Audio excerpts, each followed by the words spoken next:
So this is a video I've been wanting to make some version of for a long time, but because I feel passionately about it, I'm going to make it this way, where it's going to be like less edited, more me speaking. I do have a couple things I want to read because I want to talk about how the UK is going full fascist under a supposed Labour government, and that is all to protect the crimes of the Israeli state. This is something I've actually predicted for a while, that the new Labour government would be so authoritarian that the far right would run on a more libertarian platform against the Labour government in the next election. And that's what they might even win on. Because Starmer is already widely despised by the far right and the right wing, who think he's like a socialist. But he's also despised by the left wing, who rightly point him out as a total opportunist, power hungry, and completely bought and paid for by both the Israeli lobby amongst various different other lobbies. But what makes Starmer a bit unique is that he actually weaponized charges of anti-Semitism against the entire Labour left, including purging its former leader, Jeremy Corbyn. And now his government are seeking to declare Palestine Action, a UK protest and civil disobedience group, as a terror group. This group has never done anything that has resulted in the deaths of any people. They have never attacked people. What they have done is defaced property and done civil disobedience at places that make weapons for the Israeli military, or recently in an RAF base that is directly providing support to the Israeli military in attacking Iran and attacking Gaza. Now, I want to talk about all of this today, and in this video, we don't even have to talk about like the morality of certain groups that are called terror groups, right? We have to just talk about free speech in the UK, which doesn't exist and actually exists at the, I guess, discretion of the ruling class. So I was actually reading a lot about like terror laws in the UK. It's absolutely absurd to make a protest group a terror group, prescribe it as one, but it also just completely shows you the hypocrisy. And I want to talk about this today because I think a lot of people wouldn't mind so much about these sorts of laws if there was some sort of consistency. So if Hamas, for example, is a terror group, then why aren't the IDF? And how are Hamas and Hezbollah that different from the government of Iran? But I can support the government of Iran, and that's fine. I can actually support the government of Russia as well, actually, and that's fine. I can support actually terrible governments doing terrible things.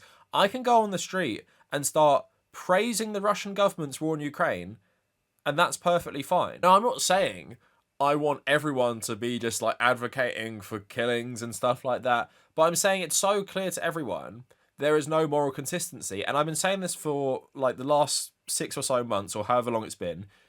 You can go out on the street and you can praise the new president of Syria, a president who was actually in the Islamic State. You can praise him and you'll be totally fine. And again, that is the hypocrisy of it. You can praise that, but as we saw with Kneecap, if you say something about Hezbollah, then you'll be charged with terror offences. And I guess what most people would want is some sort of consistency, because if you're going to make these laws that say, well, you can't support that or you can't support that, then people would need to see the logical consistency. But if you're now saying, I can praise the Russian government, I can praise the Syrian president, and I can praise the Iranian government, but if I support Palestine Action now, I can be charged with terror offences. And that is how authoritarianism works in this country, is now supporting a civil disobedience group is going to be categorized as supporting Boko Haram. That is literally what they're going to do. So let me read the story for you first. If you guys don't know what I'm talking about in the UK, so here's the story. Yvette Cooper vows to ban Palestine Action under anti-terror laws. The Home Secretary has said she will ban Palestine Action under anti-terrorism laws, ignoring a warning from the group's solicitors about the proposal being unlawful. In a statement to Parliament on Monday, 3 days after the activists from the group broke into RAF Briz Norton, Yvette Cooper said a draft prescription order would be laid in Parliament on the 30th of June. If passed, it would make it illegal to be a member or invite support for Palestine Action. The group, founded in 2020, says it aims to prevent the commission of genocide and war crimes in Palestine and to expose and target property and premises connected to such crimes against humanity.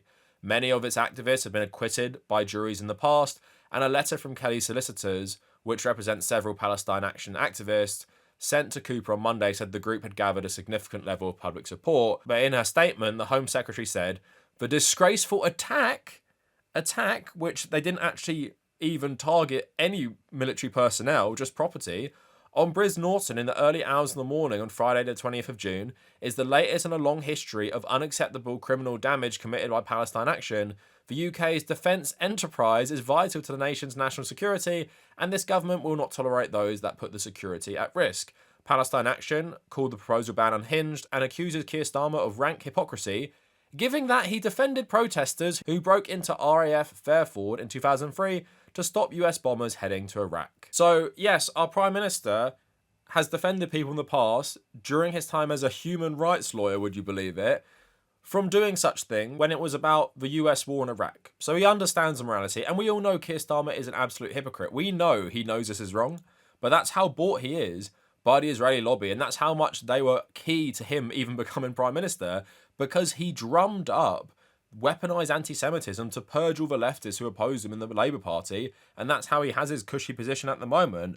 But yeah, this is absolutely insane, and this is why you should never vote for centrists, because they'll always turn out to be fascists when it suits them. That includes the Democrats as well. Like, we've seen all the Democrats support war in Iran recently, while some people are pretending that Kamala Harris wouldn't have gone to war with Iran as well when she says Iran were the #1 threat to the Americans, which is just the most insane statement. But you see there that the centrists do support the status quo, and that often means maintaining, this Western chauvinist status quo we've become accustomed to by doing everything to prevent opposition to Israel and opposition to the UK's complicity in what Israel is doing. Keir Starmer, when he wasn't even Prime Minister, said that Israel had the right to shut off water and electricity to Gaza, which is a war crime.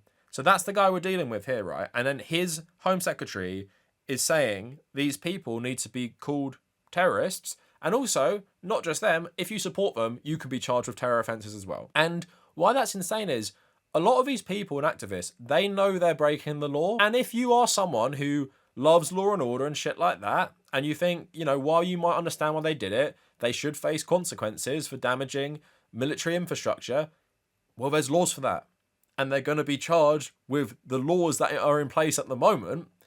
You don't need this on top of them, because what this is a deterrent against all future protests. And it's the same with NECAP as well. The reason they charged one of the members of NECAP with terror offences is because they want to stop people from speaking out against Israel. Now, I want to speak about that as well. But staying on the Palestine Action point, we've always been taught in Western society, Western liberal society, that civil disobedience is actually a good thing.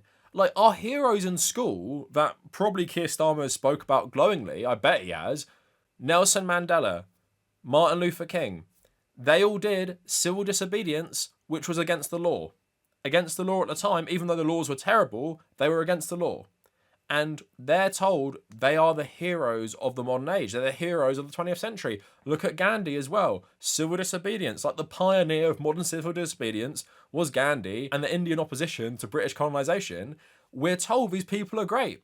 And they did all these things in spite of these terrible fascist governments, terrible apartheid governments, colonial governments.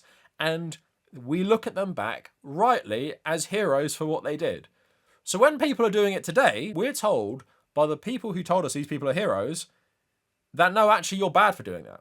And actually, not only have you broken the law, which a lot of them would be comfortable with even admitting they've broken the law because they're doing it because of, their morals, you're actually a terrorist. And if anyone supports you, you're also a terrorist. We're going to charge you all with terrorism, meaning you're fucked for the rest of your life in terms of jobs, in terms of travel. You're actually fucked. And that's what they want to do to you. They want to just ruin your whole life for having these morals and principles. And it reminds me of what Lenin said about Karl Marx, is that when Karl Marx was alive, the German elite and the intellectuals despised him.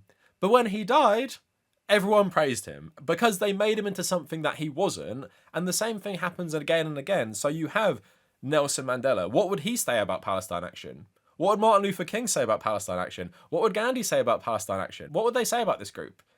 And I'm told now by the elite in this country that all those three figures were right and good, but Palestine Action are terrorists, and they would love to charge me with terror offences for saying nice things about them, right? Because just like what Lenin said about Marx, what we do with these figures is we appropriate them and we basically neuter them in terms of their radical edge. Like Nelson Mandela was hated by the British government anyway, but also he's the more radical out of the three. But we're meant to see all of them like they're non-violent, like Jesus Christ or something. Like that is the saintly portrayal we get of these people.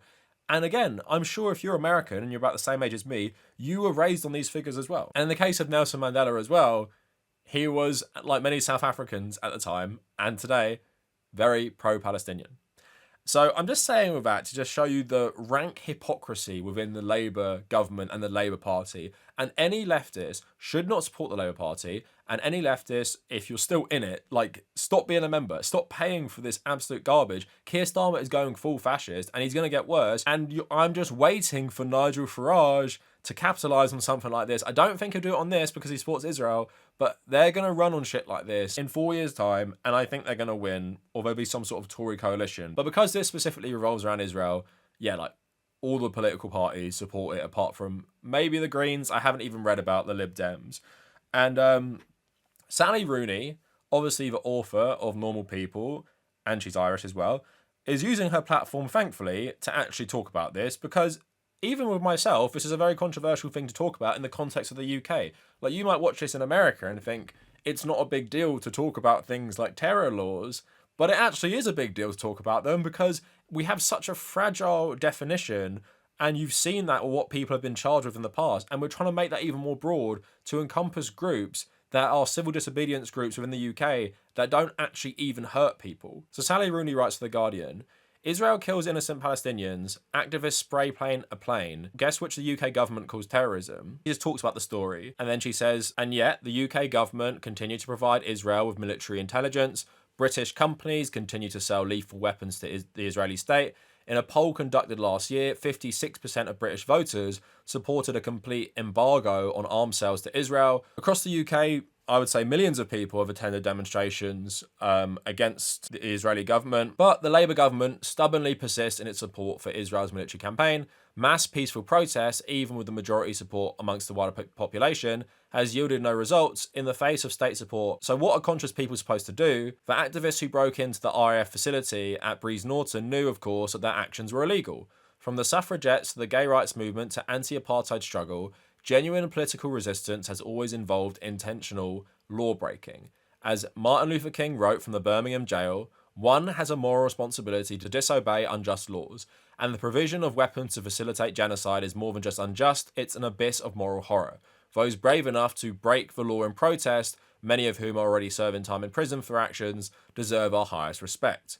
But prescribing an entire organisation under the Terrorism Act is not the same thing as prosecuting particular individuals for transgressions. If the government follows through with its intention to designate them as a terror organisation, mere membership of the group would constitute crime. In fact, even supporting the group purely in words, as I am doing now, could constitute a serious legal offence, punishable with a sentence of up to 14 years. Financial dealings of members and supporters may also be illegal, even if the individuals concerned have done nothing against the law other than expressing support for a protest movement. Palestine Action is not an armed group.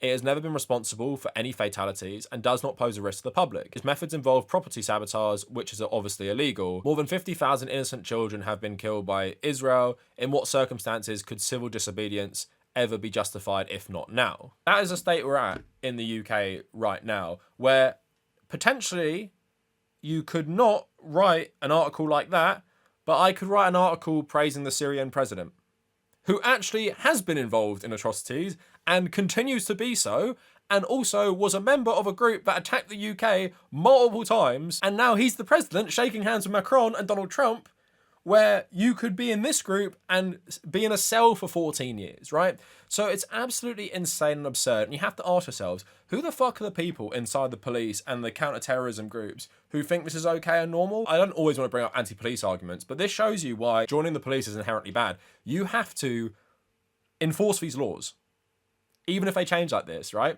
So all the police who think they're good, if this passes, you're enforcing that.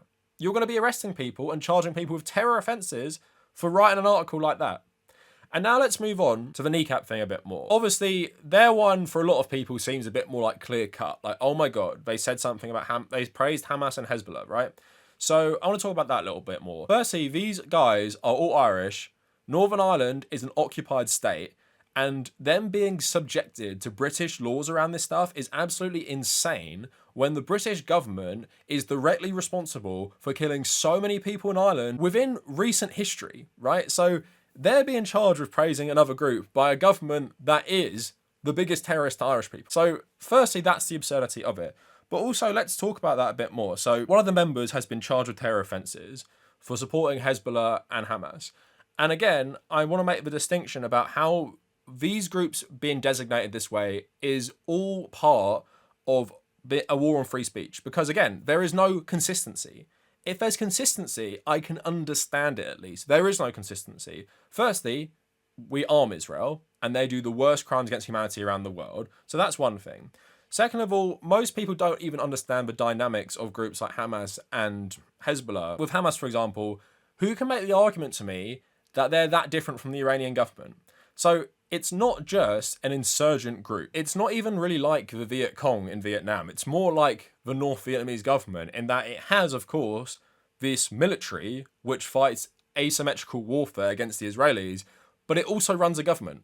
And it runs a government. Gaza no longer has free and fair elections, but it is a government. So all those doctors they target, all these people just living their normal lives, in many other countries it's the same. Think about like all these like authoritarian centralized states around the world. Like you don't hold doctors who work in Thailand for like a government hospital responsible for what the royal family are doing, right? Because Hamas and Hezbollah were only recently classified as terror groups in the last like six or so years, right?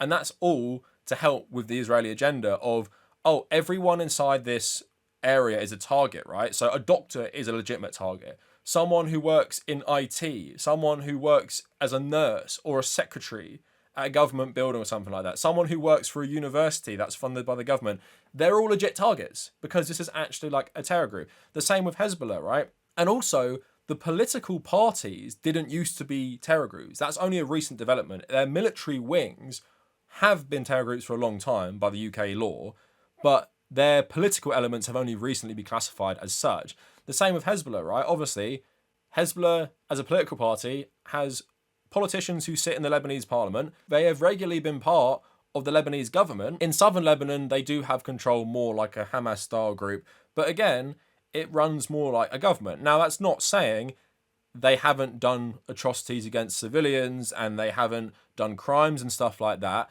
But if that is the criteria, why is the IDF not the same? And again, there is no consistency because I can praise the Iranian government. I can have a sign of Khomeini and I can go around London talking about how great they are. And I can do that with Vladimir Putin as well and say all those Ukrainians deserve it. They deserve it. And I could do that with Israel as well, of course. I could go around saying Netanyahu is the best and all those Palestinians deserve it. I can do all these things. And like I said, the most absurd thing now, I can praise the leader of Syria and say he's a great and decent guy and I love the Syrian government and nothing bad would happen to me. And if you think it's all wrong, from Hezbollah to the IDF and Israel to Russia, at least I can respect that consistency. And if the government wanted to make that argument, I could respect that yes, if you support any nation states or any like state within a state like Hamas and Hezbollah, that is a terror offense, right? On free speech grounds, I wouldn't agree with it, but it would make logical sense. But when you're now saying that loads of these groups are fine, Russia, Iran, Israel, Syria, all good. But these other groups, no, they're terror groups. And also now Palestine Action, we're going to lump them in with the people who did 9/11. Again, it's just a complete war on free speech, which we don't have in the UK when it comes to anyone who's anti-Western status quo and anyone who's anti-Israel. Like, if you're pro-Israeli, you can say whatever the fuck you want, of course. If you wanted to humanize Muslims in the most grotesque ways, you can do that. That's fine. If you want to praise Russia's war on Ukraine, that's all good as well. If you want to praise anything Israel does, that's cool. Not controversial. And don't worry, you'll never be charged with any crime. But you want to support a civil disobedience group spray painting a plane that is going to give intelligence to the Israeli military, well, we should throw you in a cell for 14 years and completely ruin your life. But I hope people see sense and see this as a complete attack on just free speech in the UK. It has nothing to do with keeping us safer. These people are not a threat to any human life. And again, we're told throughout Western history that our heroes are people who did civil disobedience and broke the law. And if you said that Martin Luther King was thrown in prison and called a terrorist in the 60s, you would say that's insane. And this is just as insane. And again, there is no consistency at all with his laws. These laws are applied only to fit the ruling class. And that's why certain groups that have targeted civilians are called terrorists, while many, many other groups and nation states are allowed to do this with impunity, even if they're doing some of the worst atrocities of the last 20 years, like Russia and Israel. I'm allowed to support them. I'm allowed to support them based on the law. And even with the kneecap stuff, like, agree or disagree with what they even said, it's pretty clear it's a politically motivated attack against them for what they did at Coachella. And even Keir Starmer weighing in on this is an absolute joke. And this country has just got, like, increasingly fucking stupid. But I'm happy there is backlash. And the one thing I'll say about this Palestine Action thing, at least, I have seen a fair few people across the political spectrum talk about how absolutely insane this is, at least based on the grounds that, yeah, these people committed a crime. You don't need to go absolutely insane. And yeah, I just hate this government. I hate this world. And I hate this fucking country. And the future just feels bleak. And I want to make a video about how Watch Dogs Legion predicted the future of the UK. But I need to find some time to make that video because I think it was very prescient in that matter. But anyway, that's it for the video. Let me know what you guys think in the comments. And if you made it this far, thank you for watching.